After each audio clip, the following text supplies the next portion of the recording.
show. Okay. I don't know if we're telling. Oh, you started. It's on. I'm on. It's Okay. on. Here, let me do this.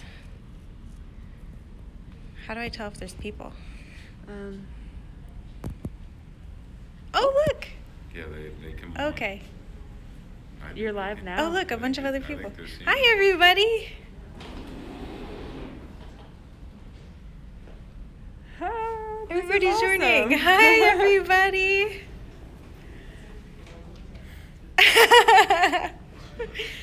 Oh, let's see. it's I think so these are nice to see you all. We'll see you. I'm excited to share this show with you. Oh, Mark, I know. I wish you could too. Hi, everybody. Oh, that's Jason. GV. I love this. I love seeing you all joining.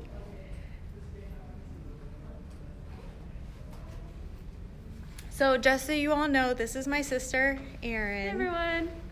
She's gonna do the camera work. And then this is what we're gonna take a look at. And that's my dad. And that's my mom. And there's some other people in there right now too. So it looks like we'll have some live people for the show. Oh, Emily gave you a shout out. Emily. Going up. Okay. Whenever Should we wait It's up to you. like 2 more minutes and give people a chance to join? Yeah. Oh, Emily says hi, Mama and Papa Stone. Hi, Emily. I know, Melissa, I know. Wait, Erin, can you take your mask down? Yeah. Look. Do you see the likeness?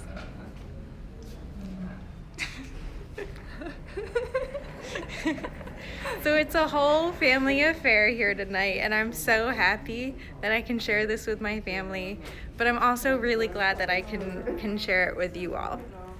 So I'm gonna hand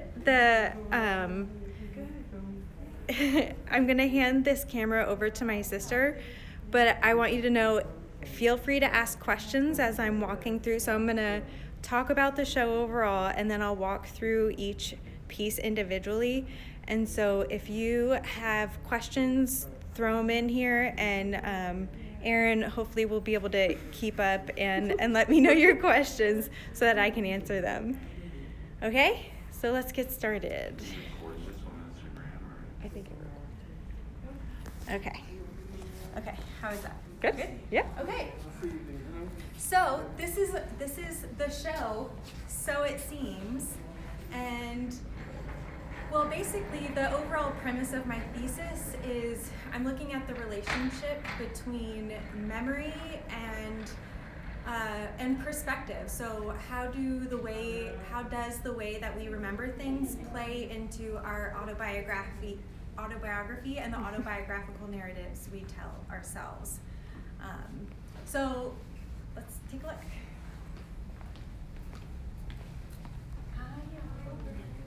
So coming in, this is just the show statement and everything, and I'll have that posted online for you. I don't think I'm gonna read it to you right now unless anybody's desperate to hear me read it. But when you come into the show, so Erin, if you kind of pan around so people can kind of see what it feels like when they walk in.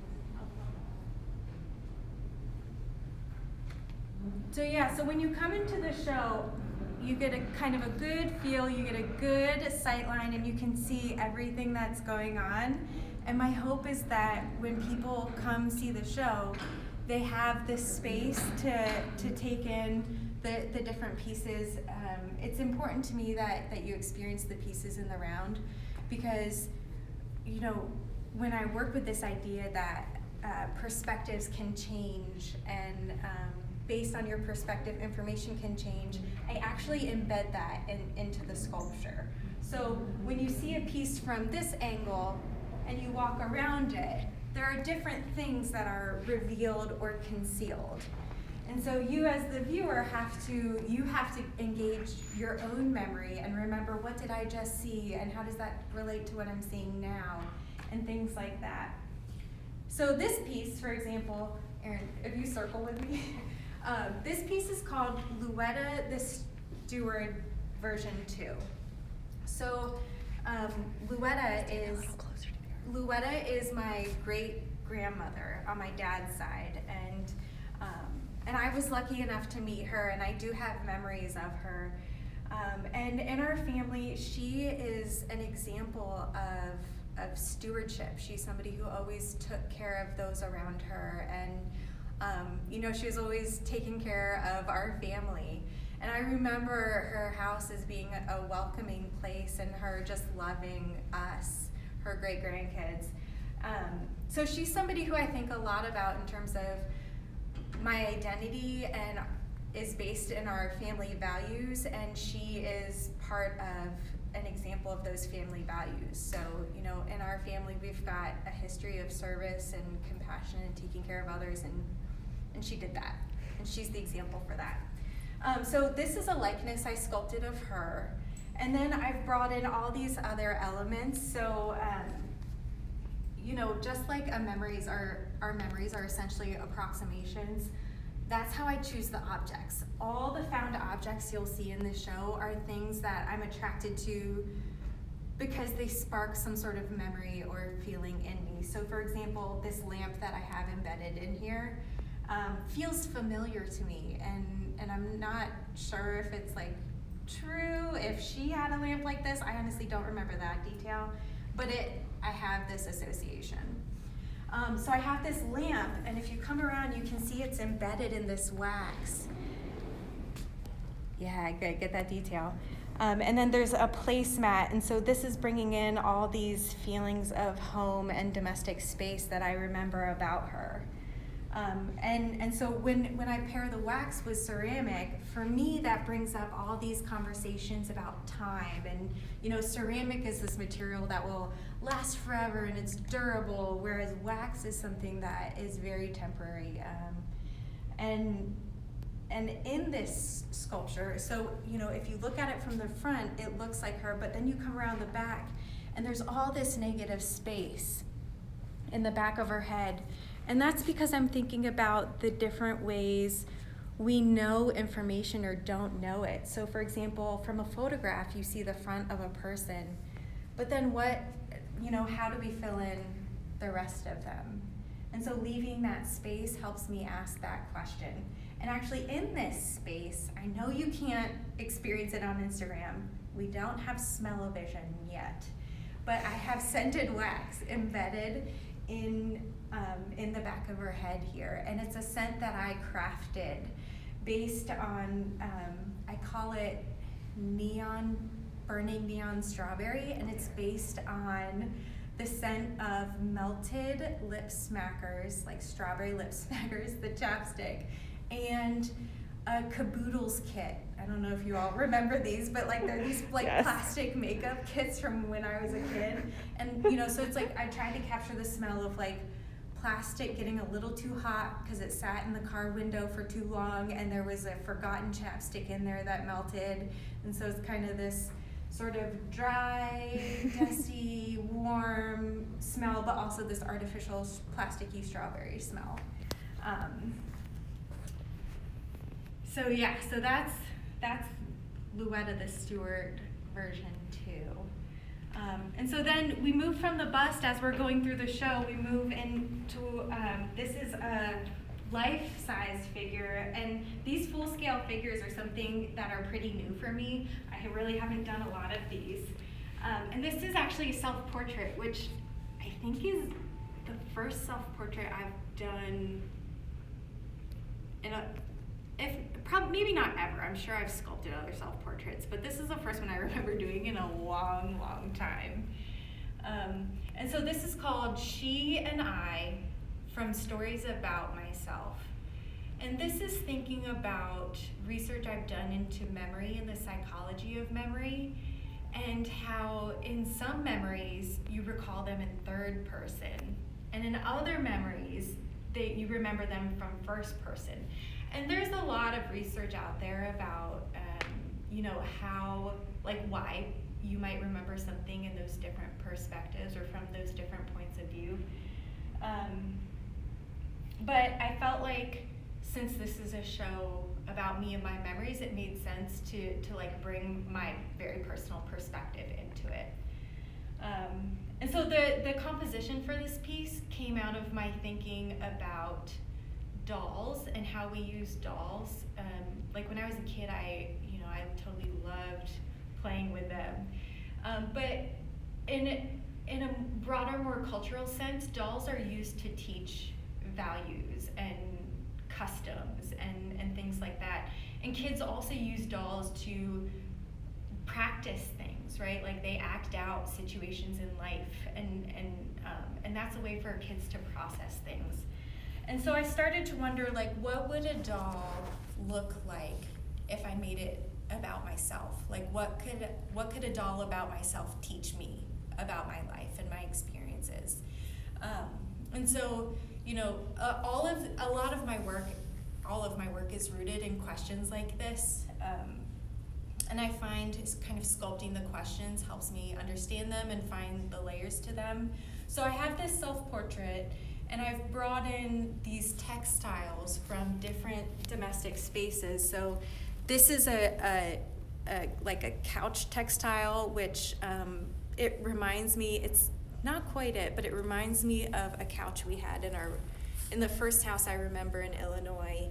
And then it has some bed sheets, and then also this is fleece from a jacket. So it's all these fabrics that are close to the body and close to these intimate spaces, where you learn a lot sitting on your family's couch, right? That's where a lot of conversations happen and things like that.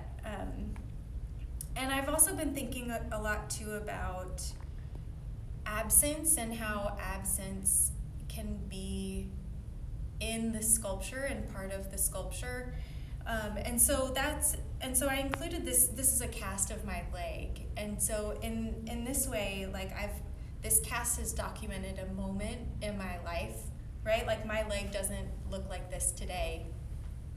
I mean, maybe it does, it hasn't been that long, right? But eventually my leg won't look like this anymore. So this has captured a moment in time, when my body was a certain way. And so it makes that time and that body, my body, present without being there. And that I'm still working out what that is for me, exactly what putting absence into the sculpture means or does for me. But whatever it's doing, I like it and I'm responding to it. So I'm still figuring that out. But yeah, so anything else about this? Do you want to talk about the hand? Oh, the hand, yeah. So the hand, I do think a lot about how time plays into sculptures and things like that. And so, one way my life has been recorded or documented, or just a kind of a constant thing in my life now, is computer and digital media. So this is actually a cable. This is an old iPad charger. And just kind of, so this for me just points to how time plays into my life.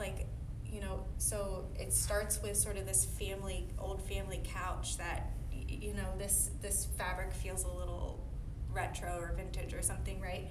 And when you juxtapose that next to something that is so very much of our time, that complicates the sense of time and place in the sculpture, I think, even more so.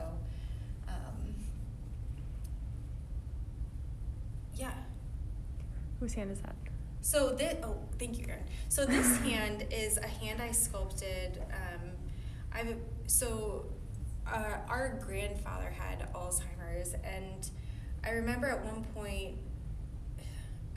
and I don't even know if this is true, but I remember at one point he wasn't able to use his hands, and so I sculpted this hand with kind of the fingers it's hard to tell if they're emerging from itself or melting back into itself. But, you know, our grandparents lived with us, and that was just so important to how I came to understand family and the role of family in life. So it felt important for me to include, like in a self-portrait, some sort of nod to family and how formative that is to my identity. Yeah. Thanks. Sure. And so then you move from the full figure, and then we kind of go up in scale a little bit more, and now we have this hutch. And so some of you might remember this hutch from the Temporary Art Center. It's gone through a couple iterations. And the hutch is interesting to me because it's this piece of furniture where it holds, it's a place where it holds precious items. And usually they're heirlooms, or, in our family hutch has family photos on it, and things like that. So it's like this furniture in the home whose function is to preserve or contain things that indicate memory or have history. So it felt like a piece of furniture that was interesting to work with for me. So I've done all sorts of things to deconstruct it and reconstruct it.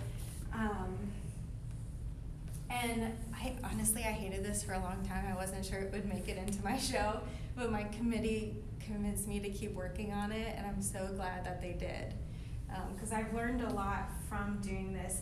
And this is one that I still have a lot of questions about. I sort of feel like I don't even know what to say about it to an extent, just because it feels so complex to me.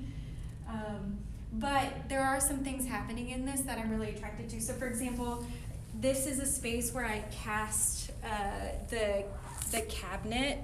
So I cast the space behind the door, and so this is kind of the impression of the door. It's a very Rachel White-Reed gesture, but it works for me. Like, that appeals to me. And then little details like this, where there was a handle and now there's not one, but you can still see the impression of it.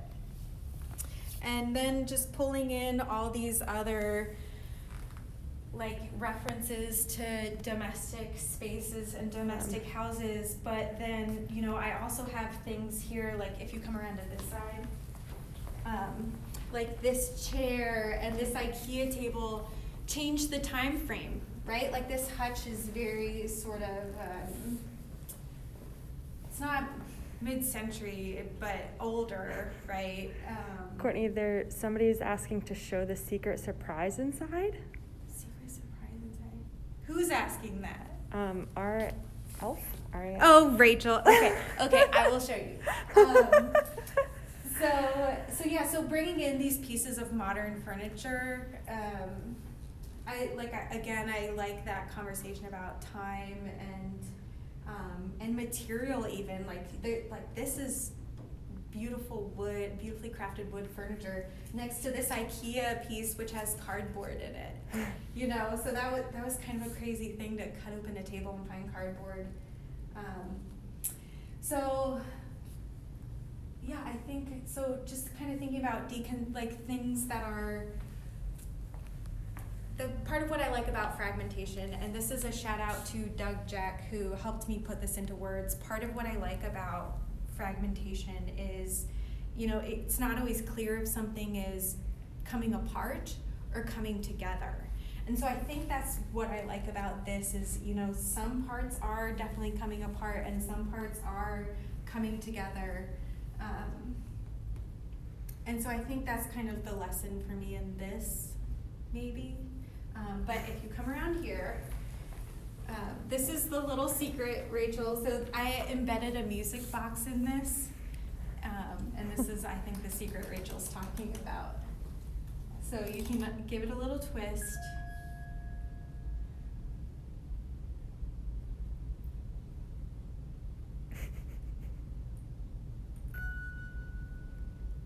And so what I did to the music box is it's a music box that originally played the Teddy Bear Picnic song, which I don't know if anybody knows that anymore. But I went and I bent the tongs of it, so it plays really slowly. And so then it becomes a durational thing. Jonas said you didn't show me that. Oh, sorry, Jonas. Maybe you didn't ask.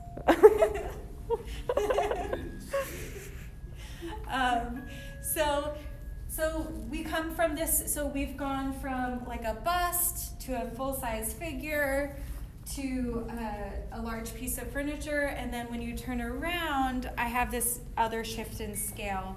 And for me, this shift in scale speaks to the nature of memory, where sometimes you have these memories that are big and powerful, and you remember so many details of them. And so it's kind of like when you walk into a room and there's a floodlight, right? And it lights up everything. But then there are other memories you have that are just these glimpses. Like it's like a sliver of light in a room that illuminates maybe just like the one little thing, like this one little color or this one little thing in the room. And so for me, that's what this change in scale references, is kind of like the way memory can take all these different scales, psychologically. So this is a wall of these miniature assemblages, which are guided by a lot of the same principles as these bigger pieces, where all these different objects have an association or a meaning or a memory for me, and then it's in putting them together and discovering these relationships that their meaning and relationship to memory starts to become clear. So Erin, if you could just kind of give everybody kind of a close-up of each one.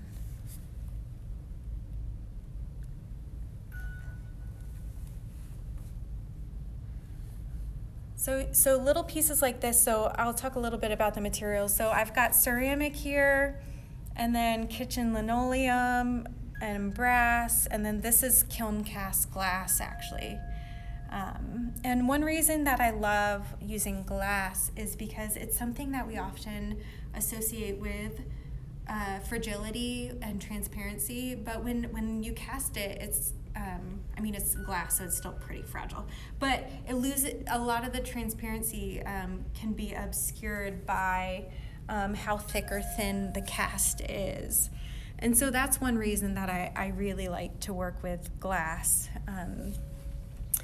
And also it has its associations with craft, and that's part of what attracts me to things like ceramics and textile, is their association with craft and the closeness of crafts to everyday life. So craft like pottery, or textiles and sewing like clothing or upholstery, and glass, of course. We use glass bottles and things like that every day. So I like those associations to daily life. Up here, I love this guy. So this glass nose is something that I repeat a lot in my work. And so that's based on my grandfather, Stanley's nose. And what I did is I sculpted it out of clay. Yeah, Jonathan, that's a glass milk jug top in that one that we were just looking at. So I sculpted this nose that looked like my grandfather's nose, 3D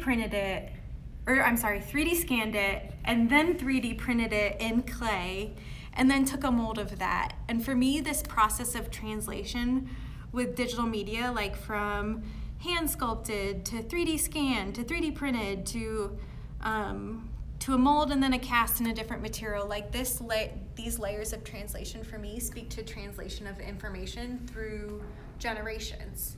And so some of that's like epigenetics, right? Like memory can be inherited through like gene markers.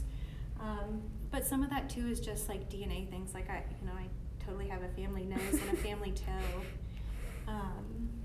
But the other detail I want you to know about this piece, if you look in there, so that is popcorn that my dad grew, embedded in wax. And then of course like playful childlike like troll hair, My grandma always has these fake grapes on her table, and I love the feeling of them. Okay, so moving through, yeah, and then we have this little transparent guy. A lot of people have been asking, that's oxygen tubing in there. And so the wax, I also like the wax for a lot of reasons that I like the glass. And that's like the reason, that's the way it plays with light. So thin wax can be transparent, you can see through it, but thicker wax obscures the light more and it refracts it differently. But it also, and I think I mentioned this back when we were talking about Luetta, I also like the way it speaks to temporariness. Up here, so this is tinted glass and wax, and this is actually a silicone keyboard cover. So I really like pulling in these references from the past to, what's that say, less? Love. Oh, love, okay. So I love pulling in these like very traditional materials and then pulling in these like very contemporary things like a silicone keyboard cover. And what about the? And the brooch. Yeah, the brooch. Yeah, that's how you say it, right? Brooch. Yeah. Oh yeah, and speaking of brooches, this piece is super fun. So I'm gonna take this down so it's easier to see. So with this piece, I was really thinking about the way materials interact with light and sort of, you know, in memory how you have access to some details and not others. And so it's this beautiful iridescent shell, and then I have the wax obscuring it. And then there's this shell that, I found this at a thrift store, this is amazing. So it's a shell that's embedded in resin. And so I've like just kind of embedded that in the wax then. So you can still kind of see through to the shiny shell background. But over time, presumably, the resin's just gonna keep yellowing and eventually you won't be able to see it anymore. And then I also included these little brooches here. Well, actually these are clip-on earrings. Because of the way that they play with light, a lot like the way the shell does. And so there's just all these layers of like light and the way light bends or is obscured or things like that. And all these little pieces have names, but I kind of don't have them memorized. So just you'll have to see that on my website, or send me a message if you have questions about a specific piece. This piece actually is one of my favorites. So and that's because it was a real turning point for me. I feel like I figured out a lot. Oh, look, Jenna said the shell brings up. Oh, I love that, Jenna. She uses them as soap dishes. That's actually a good idea. They're pretty. So this piece, I felt like I just figured out a lot of stuff with it. So I don't know, it might be a little hard to tell on the video, but this is actually a mold of my fingers in there. So I held the glass and then like poured plaster around my hand holding the glass. And that was the first time that I incorporated my body, and also was using casting as a way to make an absence. And so, you know, there's like the indexicality of the cast. Like I was here, I was present, and my hands look like this at this point in time.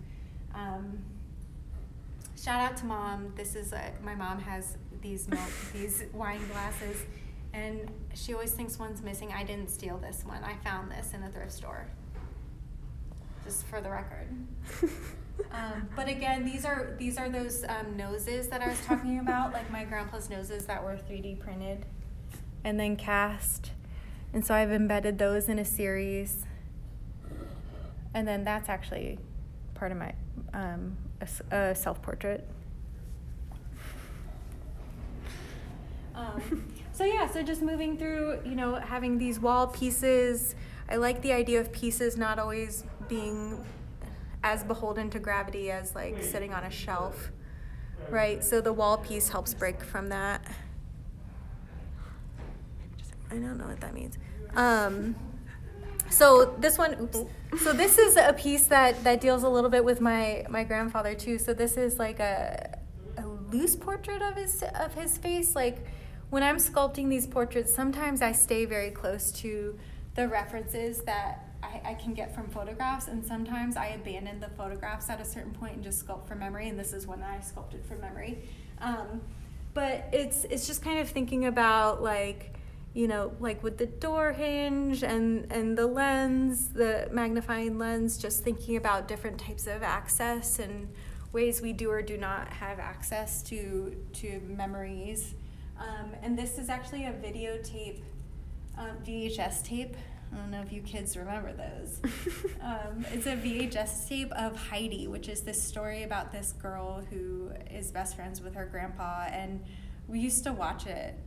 I remember watching it at my grandparents' house, and so it's just something I think a lot about in relationship to my grandpa. And then this piece, this is a fun piece too. So this is about my grandparents on my mom's side also. So this is actually a cast of my foot, slightly altered. Oh, you're such a... And I really remember I was always fascinated with this anniversary clock at my grandparents' house. And so, you know, part of it is like this fascination, but also movement brings in more conversations about time, the passage of time, and things like that in relationship to memory. So again, I have the wax and the glass, and in this wax, I've embedded another smell. So I made a smell that kind of reminded me of my grandparents' garage in their house at Camp Hill. So it's like kind of this oily, like lawnmower cut grass smell, but also like there's like some mildewy to it too. So yeah, if you get your nose in there, you can smell that. So from these, so all together, it's like we have these series of small pieces, small memories that all come together, right? And then, as we move around, we increase in scale again. And so here we have a bust, and Erin, if you can kind of come around. So if you look closely on this bust, I've actually kind of eroded away a lot of the detail, and so it's really smoothed out. And on the surface, I've got this pattern. It's a floral pattern.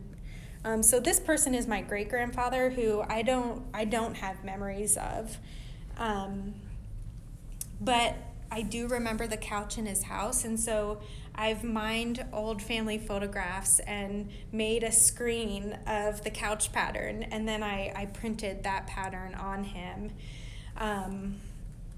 And so Erin, if you kind of come around, and so I've just kind of brought in these little references to memory too, like these are more cast on my finger and wax.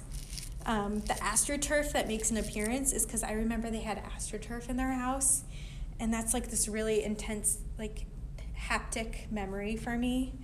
And these little knick-knack shelves. And if you come around here, and this is like a little secret on the underside, I have these wax casts of, one's a Moravian star, which is like a paper folding technique that my great-grandpa did, and we still have some of the stars that he folded. And then it's a kid's water shoe.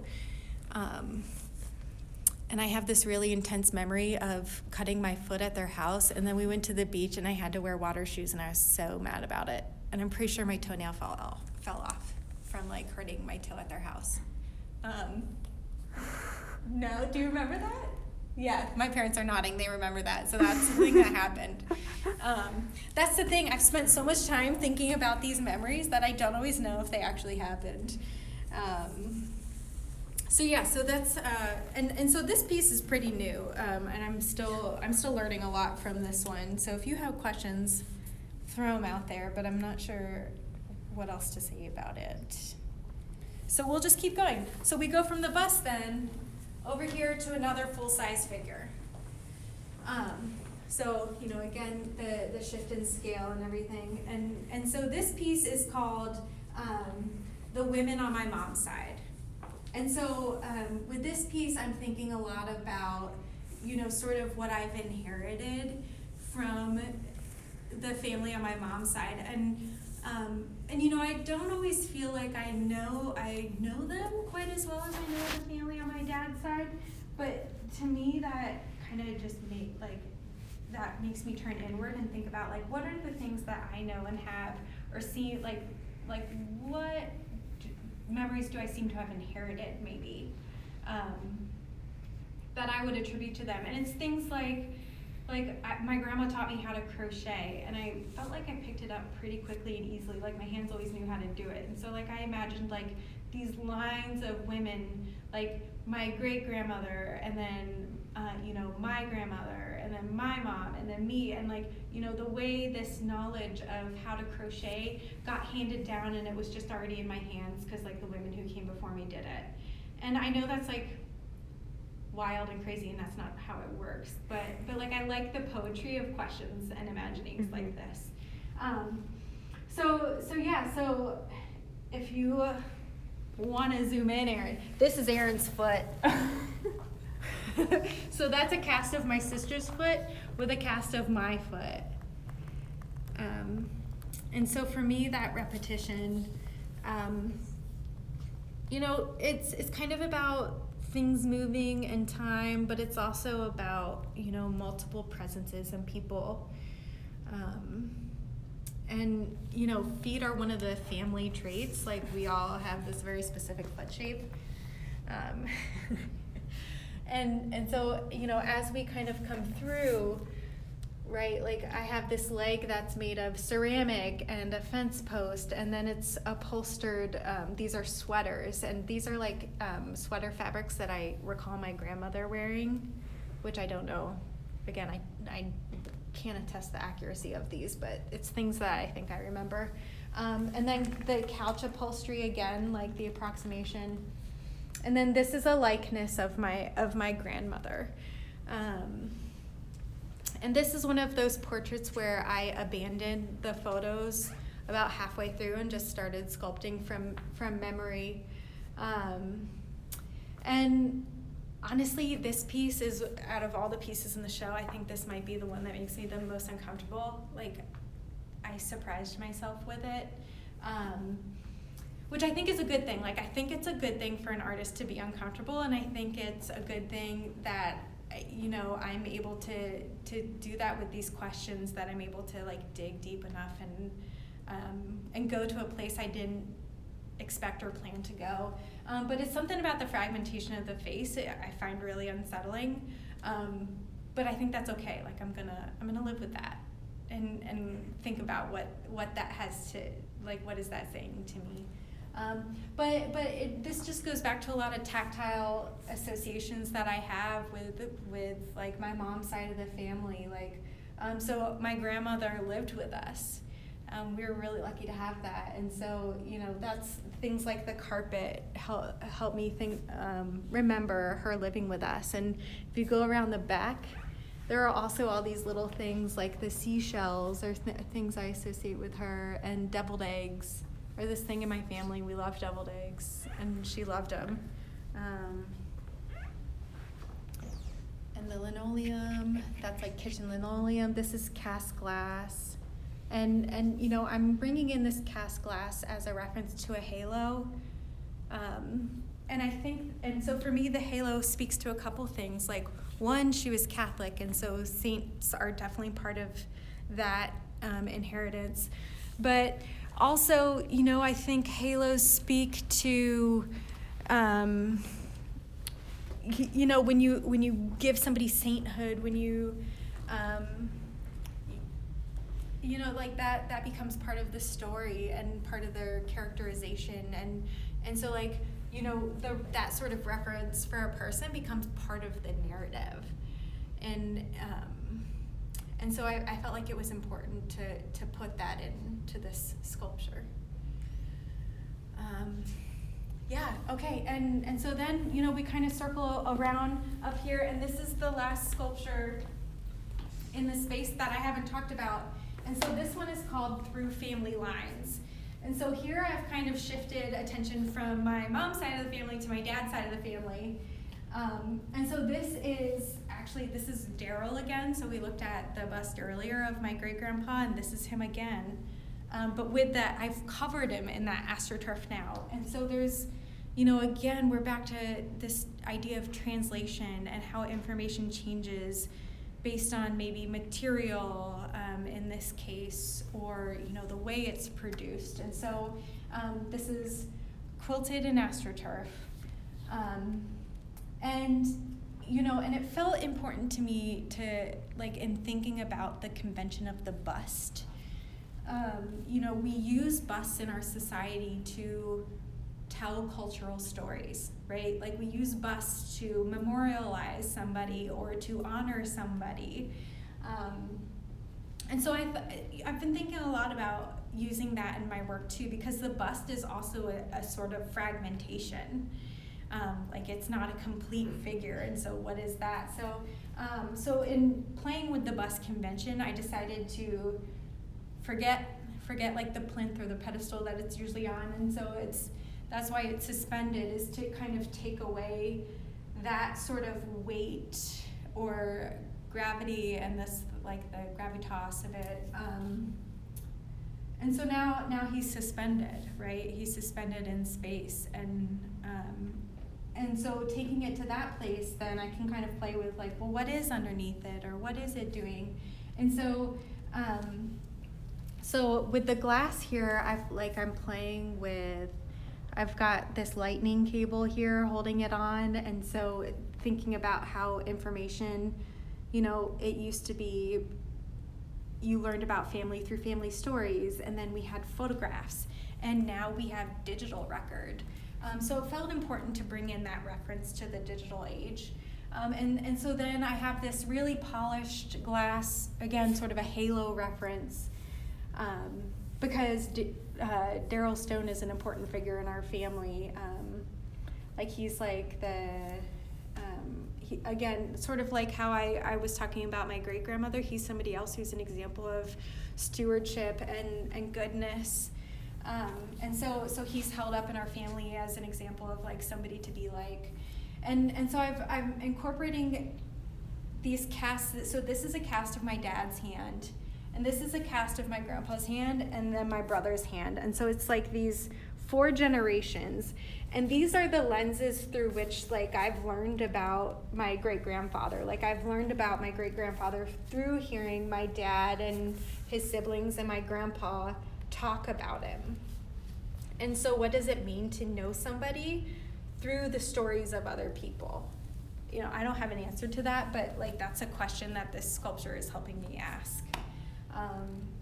And to have that generational connection.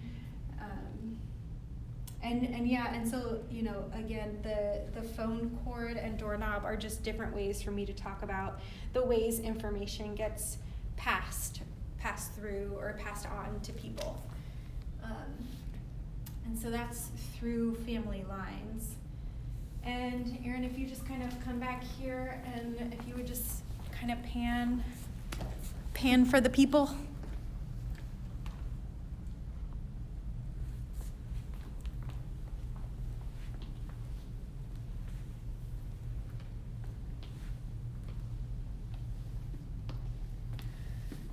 And so that's my MFA thesis show. Again, thinking about memory and perspective and its relationship to autobiography and narrative. Does anybody have any questions? So far, there's no questions. Rachel says, "I'm so glad you did this. Amazing." Thank clap, you. Clap, clap, clap, clap. Well, applause. Obviously you all know how to find my Instagram, so you can always shoot me a message if you do have questions. But I do want to give a big shout out to all the people who have helped me get to this point. So, number one, my family, because they have made it all so possible. They've supported me every step of the way. They're here now. My husband, Jonas, he's my number one enabler. I really couldn't do this without his support. He's helped me be a better person and a better artist, and encouraged me to ask bigger things of myself. And to my committee, so Christina West, Jill Frank, Darian Arakowski Johnson, and also Wes Harvey, he's ceramics faculty here who's been so supportive, and Ryan Rasmussen has been so supportive. And even, while I'm thanking people, let's throw it back. David East and Sarah Barnes and Adelaide Paul at MICA have been incredible mentors for me too. So, this is an accumulation of a lot of work and a lot of support from a lot of people, and I'm very grateful for that. And I know everybody watching, you're part of that story too. I have felt your love and support, and I just want you to know I'm grateful for it. So thanks for tuning in. I hope I can see your faces soon. But just know I'm sending love from Atlanta. I don't know how to. Okay, thanks, bye. How do you stop it?